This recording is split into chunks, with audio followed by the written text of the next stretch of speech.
Ladies and gentlemen, on Monday morning, I, like a lot of my fellow students of Japanese, woke up early so that I could sign up for the long-anticipated JLPT, the Japanese Language Proficiency Test. And much like the release of World of Warcraft or whatever your favorite MMORPG happens to be, the servers crashed almost instantaneously. And for the 1 second that I could see places that actually had availability, they were all closed. If you haven't been following the drama, well, for one, the JLPT outside of Japan was canceled last year. So this year is, I think, sort of a black swan event of, because Corona is still raging, there are very, very few places that are offering the JLPT, and even the places that can offer the JLPT, they're offering them in very limited batches. Like, I think even the place closest to me was only offering the, JLPT N1 and N2, and there's 5 levels. So some people were already from the very beginning, depending on how far they could actually travel, were going to be out of luck to take the test anyways, if you could even get on the server, which many people couldn't. But the whole IT issue aside, what I want to tell people, what I perhaps want to tell both myself and share in terms of my wisdom and experience, is that the JLPT is not really that big of a deal. I saw on Reddit, I saw on a bunch of different forum posts that there were people who were like, oh, I'm gonna go up to Canada, even though apparently Canada has some weird border restrictions, and probably by the time the JLPT is being held, will probably block Americans from going back into Canada anyways. Or they were gonna go to Canada, or they were gonna drive 9 hours in the opposite direction to go take the JLPT. I don't know if you really should be doing that. I don't really think you should be going that far out of your way to take the JLPT, and I want to tell you why. I've got a bunch of different reasons. This is where I'm talking about my experience about why you shouldn't go that far out of your way to take the JLPT. The JLPT is not really necessary to get a job in Japan. Now, this could, I think, on its face, be the opposite of everything that a lot of people know about finding a job in Japan, or at least, let's say, a non-English teaching job in Japan. Because, of course, there's tons of people, myself included, that went and got English teaching jobs in Japan without knowing any Japanese. But it's often the common wisdom, the accepted wisdom, is that you need N2 or above to get a decent, regular job in Japan. Now, I would say, yes, an N2 level of Japanese, but you don't need an actual certificate to get a decent job in Japan. That I know this because I have never had to show my proof of passing the JLPT to any job that I ever had in Japan. I had 3 jobs in Japan. I got 2 after passing N2 in 2015, 2016. They never asked for my JLPT certificate. Now, there may be some programs out there, some scholarships that you might apply for that might ask for the certificate for having, to prove that you actually passed the JLPT. I've never encountered that. JET probably requires it if you say that you passed it. But then again, I got into the JET program without really knowing any Japanese. So I'll just coming back and saying, I don't really think you need to even have actually passed the JLPT to get a job in Japan. Not that it's actually relevant right at this moment, because nobody can get a job in Japan right now if you're outside of Japan. You can't get in the country right now. But maybe a year from now, hopefully things will have calmed down and we'll be able to actually go back into the country. But who even knows if that's going to happen? And even if you did pass the JLPT, I will again use myself as an example. I passed N2 and my Japanese 5 years ago. It's still bad now, but it was even worse then. But I still somehow got good regular jobs in Japan. I do not think that the JLPT is a great measurement of someone's Japanese.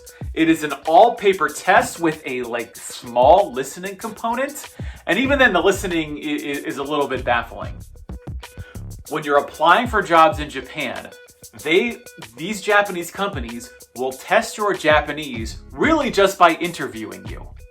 In a lot of the interviews that I've had with Japanese organizations, they've been held exclusively in Japanese, and they will know if you can speak Japanese or not. How are they going to know if you can read and write Japanese? Well, that's, I think, a little bit tougher for them to gauge in terms of the application process. But I think actually every job that I applied to in Japan had a personality test component. It was very strange. It asks you really weird questions of oh, your workers talking behind your back and saying bad things about you. How do you respond? These can actually be really tough. These are the ultimate JLPT. These are the ultimate test of your Japanese because it's really weird questions, really weird answers, and you also have a very strictly limited amount of time to answer those questions. So the interview process, your application process to a be it a nonprofit or a university, a university administrative job or a corporation, your application process to those organizations will be the real test of your Japanese because very few of these places will offer these processes in English. Some will. It's entirely possible to get a job in Japan without really speaking any Japanese. It's very difficult and your options will be very narrow. But even if you do pass a JLPT, like me, and I can say a few other people that I've encountered or that I've heard about, even if you do pass the JLPT, your Japanese might not necessarily even be that good.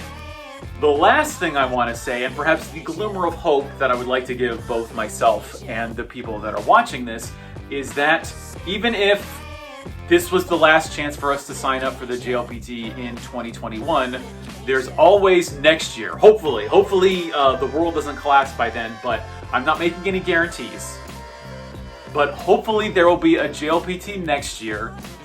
It will be a little bit of a smoother process to sign up. And you can always take the next level.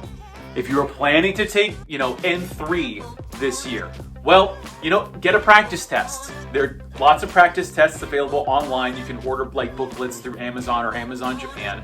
Take those. If you pass it, you're basically N3. There's these practice tests are pretty much just tests from the past. So if you can pass one of them using the same, time limits and structure that the test would be held in, then you can just say you're N3. So what you do is you take N2 next year. You study now, you take the next year's study, and you take the next level next year. Now, of course, if you were like me, planning on taking the N1 this year, well, I guess you're kind of out of luck. You're just going to have to take N1 next year, which I'm actually kind of glad because my studying's kind of fallen a little bit behind. So that this gives me some extra time to study and hopefully pass the N1 next year. What I really want to say is that this is not the end. Don't freak out. I saw people were like, oh, we should get together and we should petition the JLPT headquarters over in Tokyo. For one, they're not going to listen to you.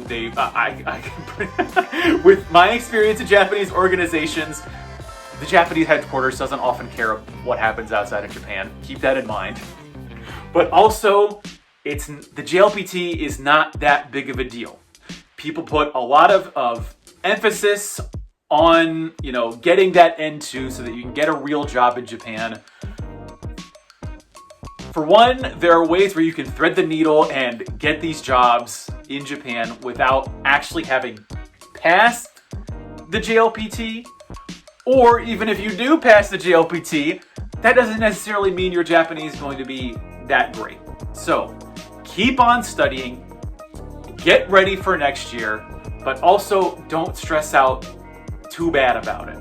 For one, especially if you have test taking anxiety like I do, the JLPT can really, take you through the ringer. There's going to be a lot of things on the test, regardless of the level, that aren't really relevant to where you might be in terms of your Japanese studies. The JLPT is a great goal. It's really, in fact, even outside of Japan, it's really kind of the only way that you can objectively measure your Japanese. But the problem is that it doesn't really have a ton of real-world applications. I feel like the JLPT is probably one of the worst language tests out there. And again, This is because I took the JLPT N2, well, I had to take it twice in order to pass it. And the second time, I barely passed it. But guess what? Even though my Japanese is really bad, I still found jobs in Japan. I'm still keeping on studying. I'm still playing a bunch of JRPGs in Japanese.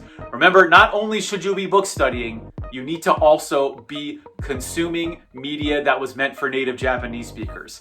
If you can understand Japanese jokes, if you can make it through, say, I don't know, Final Fantasy 15, through the Final Fantasy 7 remake, through Chrono Trigger, if you can play those in Japanese and by and large understand what's going on, that's the real test of your Japanese, not some paper test that gives you a certificate if you get just over 50%. Remember, you can pass the JLPT with 51% as your grade. That would normally be a failing grade in basically any other test that you might have taken in the United States.